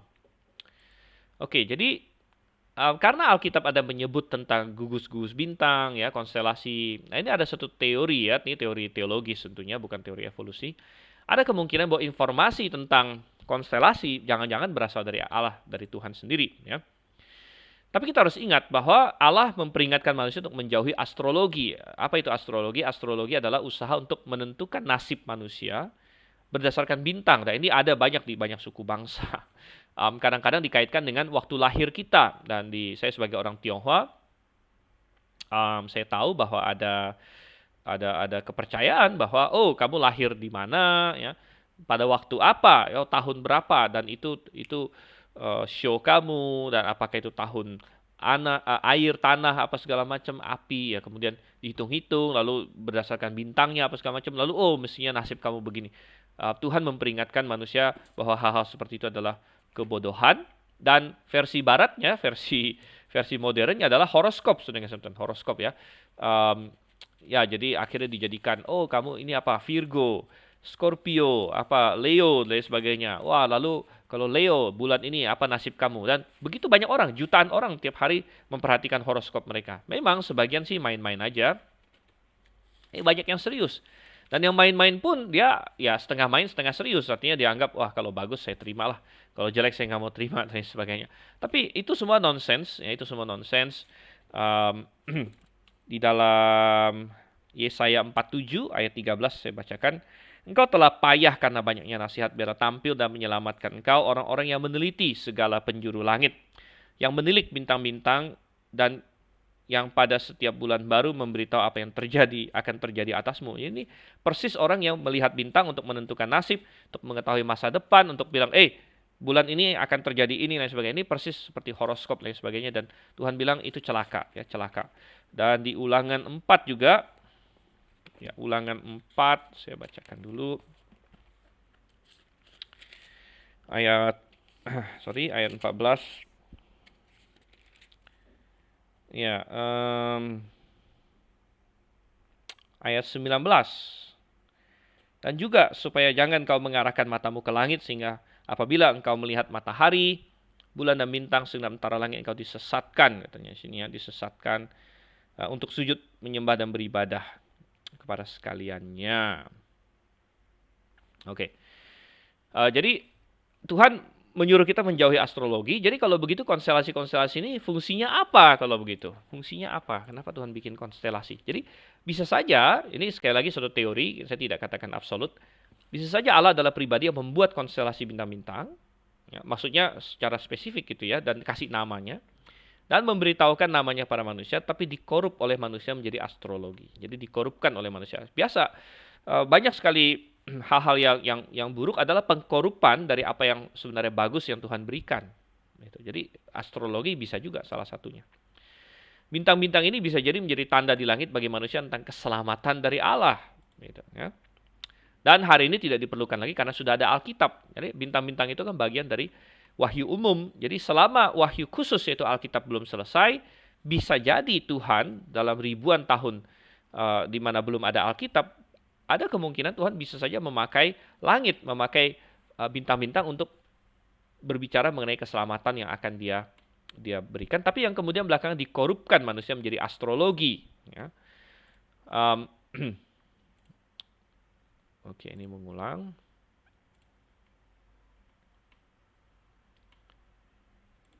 Ya, lanjut. Nah, ini misalnya ya.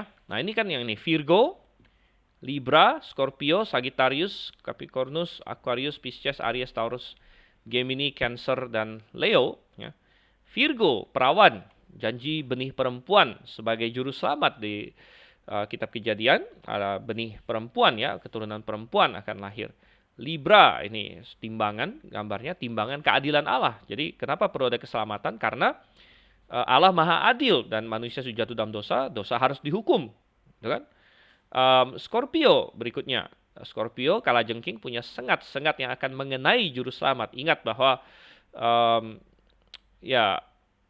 janji Tuhan kepada Hawa adalah keturunanmu akan meremukkan keturunan ular dan keturunannya akan meremukkan tumit dari juru selamat begitu. Jadi sengat ya, dan Tuhan Yesus mengalami maut bagi kita.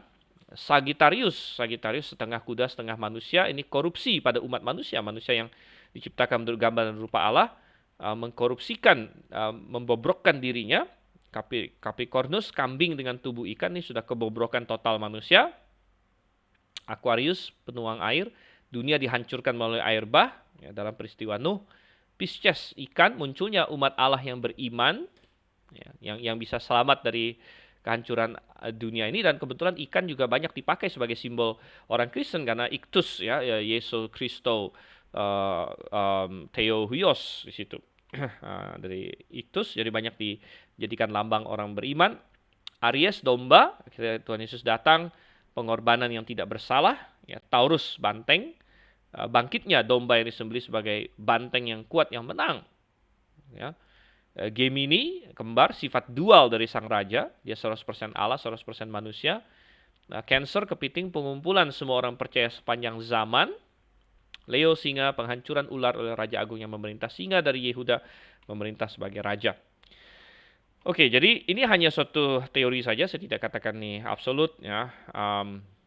Jadi ini suatu hal yang menarik. Nah, selanjutnya kita bicara sedikit mengenai mukjizat-mukjizat astronomi yang ada di dalam Alkitab. Yang pertama adalah kita mengingat salah satu mukjizat astronomi yang paling luar biasa adalah hari panjangnya Yosua. Hari panjang Yosua, di mana Alkitab memberitahu kita bahwa Yosua pernah meminta Tuhan untuk melakukan mukjizat yang besar yang ada di dalam Yosua 10 ayat 12 sampai 14. Waktu itu Yosua sedang berperang melawan koalisi raja-raja Kanaan di sebelah selatan. Dan di dalam ini ya, di dalam Yosua 10, jadi mereka sedang perang dan ingat bahwa orang-orang Kanaan ini dia punya kota-kota yang berkubu lain sebagainya, dan mereka kebetulan keluar untuk berperang melawan Israel, tapi mereka kalah. Mereka dikejar, nah, tapi sudah mau malam ini, sudah dan tidak ada cukup waktu untuk mengalahkan mereka semua gitu. Jadi kalau malam sampai tiba, mereka akan punya kesempatan untuk lari kembali ke kota-kota mereka. Dan kalau mereka sempat lari ke kota-kota mereka, maka akan repot karena jauh lebih susah untuk mengalahkan kota daripada di lapangan gitu kan. Dan berarti orang Israel harus satu persatu lagi datang ke kota itu, dikepung lagi ya, walaupun Tuhan beserta mereka, seperti Yeriko dan sebagainya itu butuh waktu yang jauh lebih panjang. Oleh karena itu Yosua minta kepada Tuhan suatu mukjizat. Dia berkata di ayat 12, matahari berhentilah di atas Gibeon dan kau bulan di atas lembah Ayalon. Jadi matahari dan bulan disuruh berhenti katanya. Nah, ada banyak ya kritik Alkitab um, yang protes tentunya. Tapi Allah sengaja menggunakan matahari untuk mengalahkan bangsa-bangsa penyembah matahari. Artinya matahari pun bukannya tolongin mereka, malah tolongin Yosua begitu. Dan ya akhirnya dengan hari yang sangat panjang itu, ya, spesial panjang, akhirnya mereka semua dikalahkan. Tetapi banyak orang yang protes. Wah, ini nomor satu ada orang yang protes bahwa ini tidak mungkin terjadi. Oke, ya kalau kita percaya Tuhan ya kita bilang tidak ada yang mustahil bagi Tuhan. Tapi ada kritik yang kedua yang berkata bahwa berarti Alkitab salah. Alkitab seolah-olah kembali lagi ke masalah geosentris tadi. Alkitab dituduh mengajarkan geosentrisme karena matahari dan bulan berhenti padahal kan bumi yang mengelilingi matahari ya dan lain sebagainya. Jadi sekali lagi dituduh geosentris. Tapi sekali lagi kita bilang bahwa tidak, ini adalah bahasa fenomena. Gitu kan? Bahasa fenomena. Dan tahu dari mana? Coba kita baca di ayat 12 ya, dikatakan matahari berhentilah di atas Gibeon, engkau bulan di atas lembah Ayalon. Jadi jelas sekali ini dilihat dari sudut pandang tempat Yosua sedang berdiri pada waktu itu. Di tempat dia berdiri, matahari terlihat sedang di atas Gibeon, bulan terlihat di atas Ayalon. Jadi dari sudut pandang Yosua dan dia menyuruh mereka stop di sana pergerakannya begitu. Kalau misalnya ada orang lain di tempat lain melihatnya, mungkin dari perspektif dia beda lagi. Matahari bukan sedang di atas Gibeon, bulan bukan sedang di atas Ayalon. Tapi ini murni dari perspektif si Yosua. Lalu ayat 13, maka berhentilah matahari dan bulan pun tidak bergerak sampai bangsa itu membalaskan dendamnya kepada musuhnya. Bukankah hal itu telah tertulis dalam kitab orang-orang jujur? Matahari tidak bergerak di tengah langit. Nah, di tengah langit ini juga adalah bahasa fenomena dari sudut pandang bumi gitu. Karena langit bumi, dia ada di tengah langit bumi. Kalau misalnya yang dimaksud dikatakan di sini, oh bukan, nih sudut pandang Tuhan. Tidak, kalau sudut pandang dari luar tata surya, matahari bukan di tengah langit. Matahari ya ada di sini aja begitu misalnya. Ada di sini begitu kan, dan bumi ada di sini. Kalau misalnya berhenti, tak begini ya, nggak bisa dikatakan di tengah langit gitu ya. Jadi kata-kata di tengah langit itu jelas dari perspektif bumi begitu. Jelas dari perspektif bumi. Jadi, pertanyaannya adalah apakah Allah membuat bumi berhenti berotasi? Ya, bisa jadi. Ya. Lalu ada yang bilang, oh tapi itu akan begini, akan begini. Lah, Tuhan bisa atur semuanya. Ya. Mereka akan bilang, wah itu berarti laut akan tumpah lah segala macam. Ya, Tuhan bisa atur semuanya. Kita bilang, nggak ada yang sulit di situ. Ya. Nah, itu memang satu ajaib yang mukjizat yang sangat ajaib.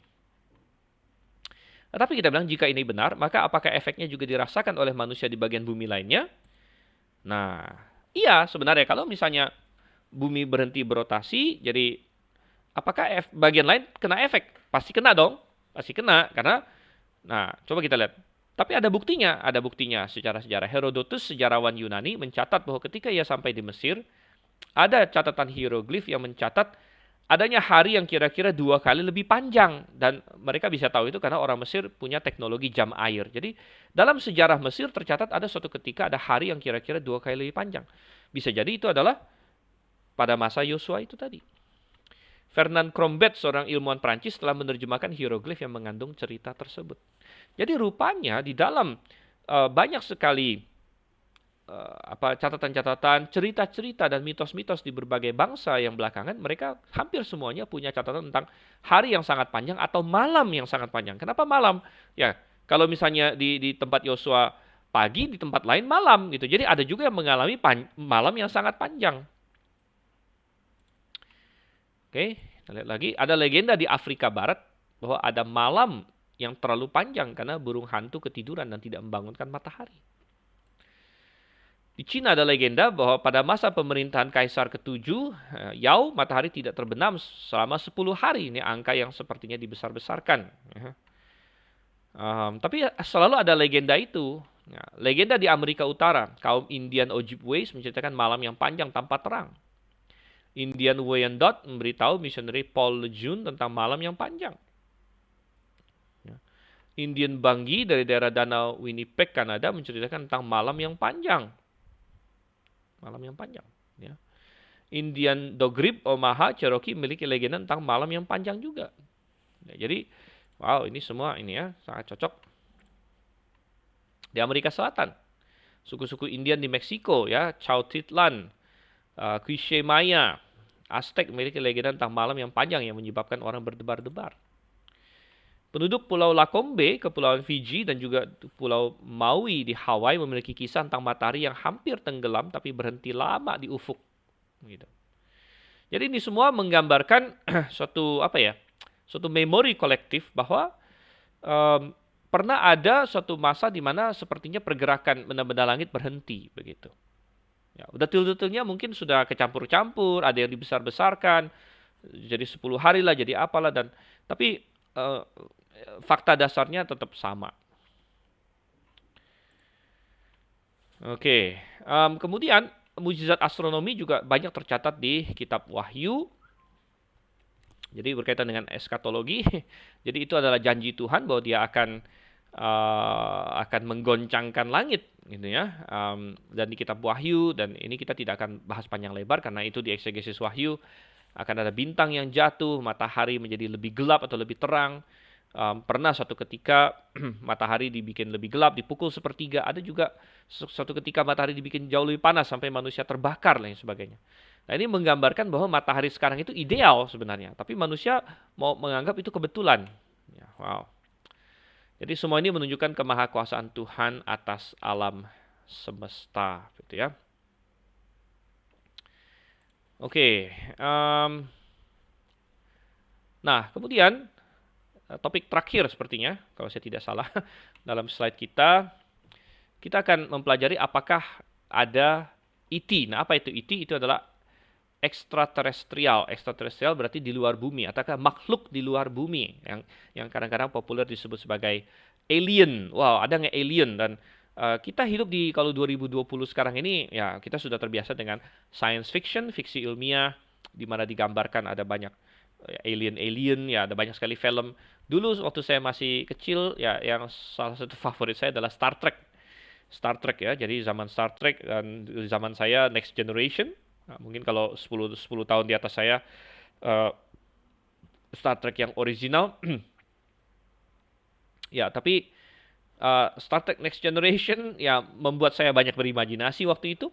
Nah, belakangan saya tahu, ternyata ada banyak asumsi-asumsi yang tidak alkitabiah di balik itu ya. Tapi waktu saya masih kecil ya seru-seru aja ngelihat, wah ada pesawat luar angkasa ya terbang dari planet ke planet, dari bintang ke bintang. Wah, warp speed, bisa lebih dari kecepatan cahaya, tembak-tembakan ya dengan bangsa lain, Romulan lah, apa Viking lah. Bukan Viking, apa namanya itu? Si Worf itu apa itu? Ya, inilah pokoknya. Ya, nah, jadi sangat ini ya, sangat menarik sepertinya. Tapi sebenarnya benarkah gitu ya?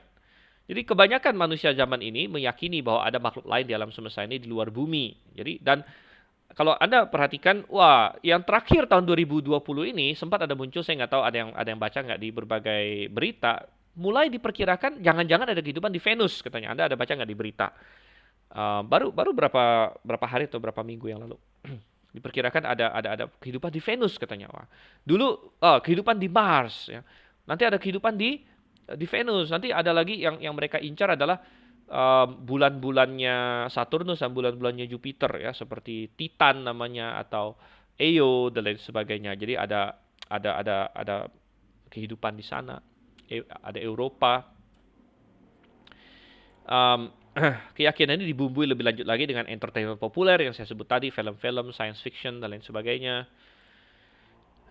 Argumen yang sering diajukan adalah kalau kita sendirian maka sungguh sepi ya, sungguh sepi.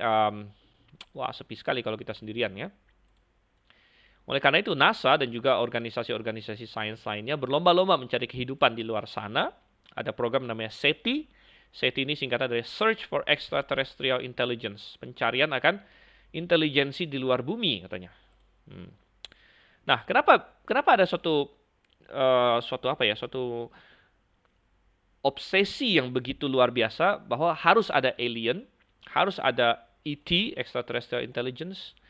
Ini semua adalah karena pola pikir evolusionis bahwa bumi tidak mungkin unik. Ingat, dalam pemikiran evolusionis semua terjadi secara kebetulan, matahari kita terbentuk kebetulan, bumi kita terbentuk karena Big Bang dan sebagainya. Dan kalau di bumi yang terbentuk secara kebetulan ini bisa muncul kehidupan secara kebetulan, maka mestinya mereka berkata di tempat-tempat lain juga ada gitu. Mestinya di tempat-tempat lain juga ada. Dan kita bilang, sedangkan dari sudut pandang kita sebagai kreasionis, kita bilang bumi diciptakan secara unik. Ya. Bumi diciptakan secara unik, ya, dan bumi diciptakan Tuhan khusus untuk kehidupan. Dan kehidupan bukan muncul sendirinya, tapi Tuhan ciptakan. Jadi kalau Tuhan tidak ciptakan di tempat-tempat lain, maka tidak akan ada gitu. Karena kehidupan tidak muncul dengan sendirinya. Sehingga kalau kita bertanya, adakah kehidupan lain di luar bumi? Kita harus bertanya, adakah Tuhan menciptakan kehidupan di luar bumi? Dan kalau kita baca Alkitab, tidak ada indikasi ke arah sana. Ingat bahwa bumi diciptakan, kemudian semua bintang-bintang, matahari dan bulan itu diciptakan demi bumi, untuk menjadi penerang bumi. Tidak ada indikasi Tuhan ciptakan kehidupan di tempat-tempat itu. Nah, ini sangat clash, sangat bertentangan dengan konsep evolusionis bahwa kehidupan muncul sendiri di bumi, dan kalau gitu mestinya ada banyak sekali planet lain seperti bumi, dan mestinya di planet-planet itu bisa muncul kehidupan juga. Ya, tapi kita bilang, ya ini pola pikir mereka, kalau kehidupan berevolusi di bumi, maka pastinya ada juga di tempat-tempat lain. Tapi orang Kristen yang percaya Alkitab melihat pertimbangan-pertimbangan berikut. Allah menciptakan Adam, manusia pertama, pada hari ke-6. Allah menyatakan bahwa semua manusia berasal dari Adam dan Hawa. Ketika Adam dan Hawa jatuh dalam dosa, semua ciptaan ikut jatuh. Nah, ini menarik. Begini, kalau misalnya ada manusia lain di luar bumi, ya itu nggak masuk akal karena semua manusia berasal dari Adam dan Hawa. Tapi mungkin ada yang berkata begini, bukan manusia, mungkin ada ras lain, alien. Ya. Oh, Klingon tadi yang saya cari. Si Worf itu Klingon dalam fiksi ini ya, fiksi Star Trek. Misalnya ya katakanlah, mereka bilang, tapi ada makhluk lain, ada Klingon di planet ini, ada Romulan di planet ini. Ya, kalau Star Wars beda lagi, ada apa Wookiee ya, apa segala macam di planet apa ya. Jadi bukan manusia katanya. Nah, tapi ada masalah juga begini. Ketika manusia jatuh dalam dosa, seluruh alam semesta ikut jatuh ke dalam dosa. Nah, fair nggak kalau misalnya manusia dalam dosa, tapi efek dosa sampai juga ke planet-planet lain, dan mereka jatuh dalam dosa juga, misalnya kayak Romulan atau Klingon, karena kan mereka digambarkan sebagai berkepribadian juga begitu, punya pribadi, punya intelek, punya perasaan, punya kehendak. Jadi tapi manusia jatuh dalam dosa, mereka juga jatuh dalam dosa gitu kan, lucu dan pokoknya nggak masuk akal. Semua yang disuguhkan science fiction itu didasarkan kepada sudut pandang dan pemikiran evolusionis bahwa bumi tidak spesial dan lain sebagainya. Dan ini bertentangan dengan konsep Alkitab. Saya terus terang dulu saya sangat suka dengan science fiction. Sangat-sangat suka ya, buku-bukunya, film-filmnya. Tapi setelah saya semakin dewasa di dalam Tuhan, saya melihat, wah ini ada asumsi di baliknya. Ada asumsi di baliknya, ada ini ya, asumsinya yang anti Alkitab gitu. Asumsi anti Alkitab, asumsi yang evolusionis, yang nggak benar. Jadi kalau sekarang saya melihat science fiction, ya tidak lagi ada gairah yang gimana gitu. Ya kalau untuk lihat-lihat dikit ya oke lah, tapi kalau untuk saya kejar-kejar saya tidak akan lagi. Saya tahu itu bohongan semua. Bohongan semua dan bagian dari propaganda sebenarnya. Bagian dari propaganda. Memang ya saya yakin Anda juga tahu itu bohongan semua, tapi banyak orang tidak tahu itu adalah propaganda dan ada asumsi-asumsi tertentu yang ada di baliknya. Begitu. Yesus Kristus mati untuk seluruh manusia tapi tidak mati untuk makhluk-makhluk lain. Katakan di sini ya. Jadi kita bilang bahwa dengan kata lain orang Kristen tahu bahwa, nah mungkin ada kaget dengan ini. Loh, bukannya tadi bilang tidak ada, kok sekarang malah ada. Dengan kata lain orang Kristen tahu bahwa ada makhluk lain di luar angkasa.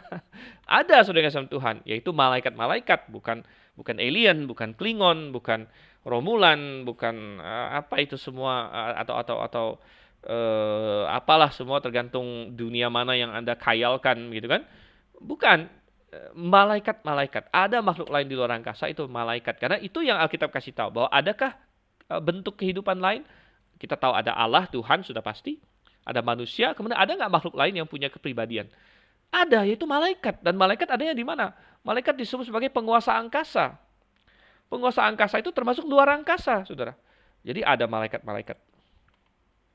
Banyak aktivitas fenomena yang dikira dilakukan oleh alien bisa saja dilakukan oleh malaikat. Misalnya ada banyak yang katanya melihat UFO, ya. Nah itu bisa jadi malaikat gitu.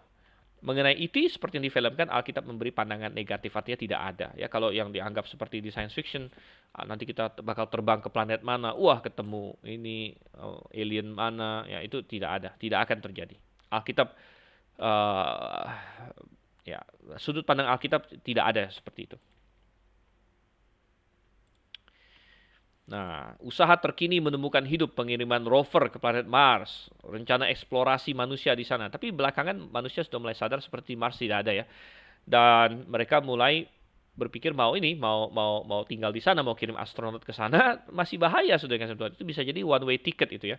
Tapi ada perusahaan yang sudah buka tiket malah. Siapa yang volunteer mau ke Mars? One way loh, one way nggak balik, mati di Mars. Banyak yang mau ikut, ya, banyak.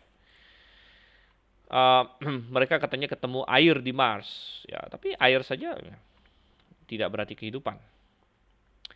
Mereka bahkan sekarang sudah tidak mengharapkan adanya kehidupan yang sentient, artinya yang punya kepribadian, tapi mencoba mencari bakteri atau sejenisnya. Kalau misalnya mereka suatu hari menemukan bakteri atau apa di bulan atau di Mars, itu bisa jadi kontaminasi dari bumi. Jadi bakteri yang dari bumi masuk ke pesawat luar angkasa, lalu keluar bareng dengan mereka, itu bisa jadi seperti itu ya. Itu tidak masalah bagi kita. Mengapa orang dunia begitu mendambakan ET atau extraterrestrial intelligence ini, extraterrestrial being? Ya. Pertama untuk mengukuhkan pandangan evolusionis mereka tentunya.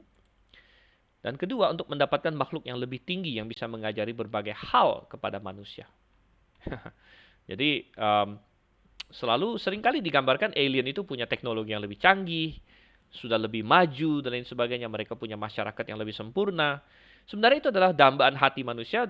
Manusia tahu bahwa di bumi ini tidak sempurna. Dan mereka mendambakan sesuatu yang lebih baik. Gitu.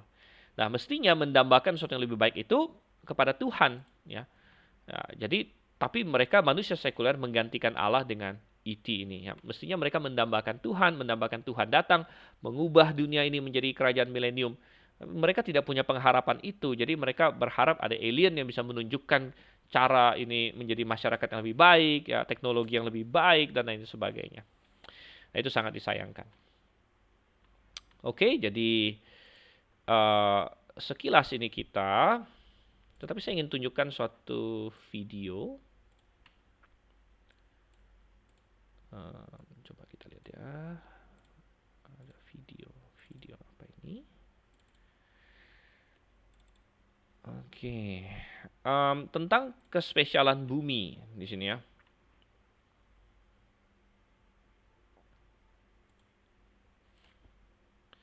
Oke, bahwa bumi kita ini sangat-sangat spesial dan tidak seperti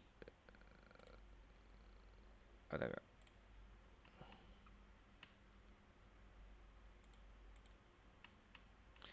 Ya.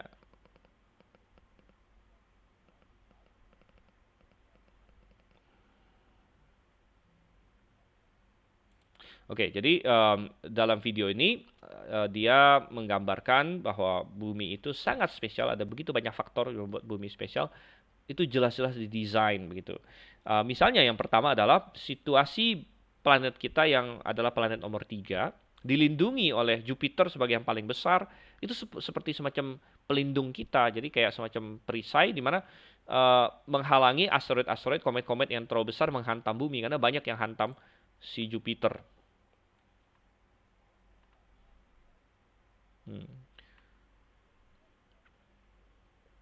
Oke.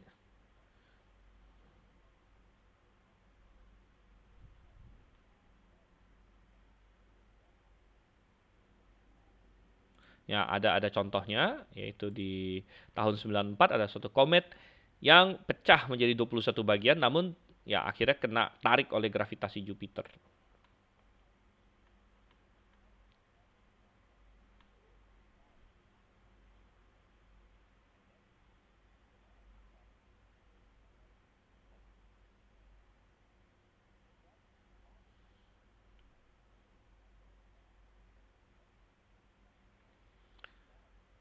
Ya, jadi ketika dia kena ke Jupiter, wah itu terjadi ledakan yang luar biasa. Dan kalau kalau kena bumi itu repot sekali ya.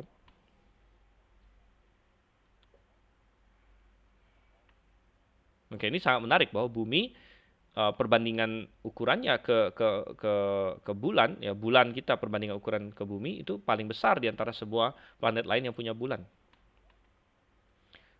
Menstabilkan bumi, menciptakan pasang dan surut.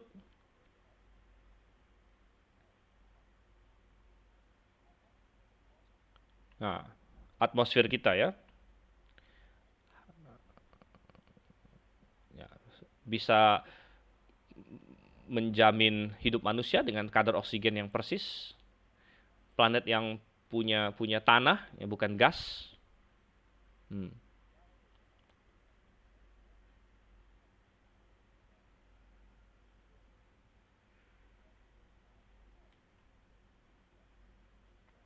Ya, gravitasi Jupiter begitu besar, kita akan sangat berat sekali di sana. Adanya air yang cair.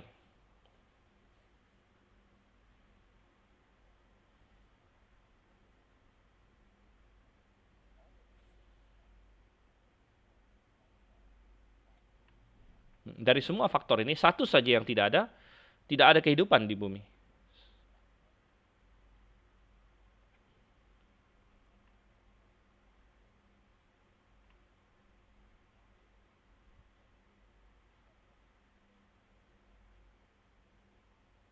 Oke, baik ya. Jadi itu sebuah video tadi.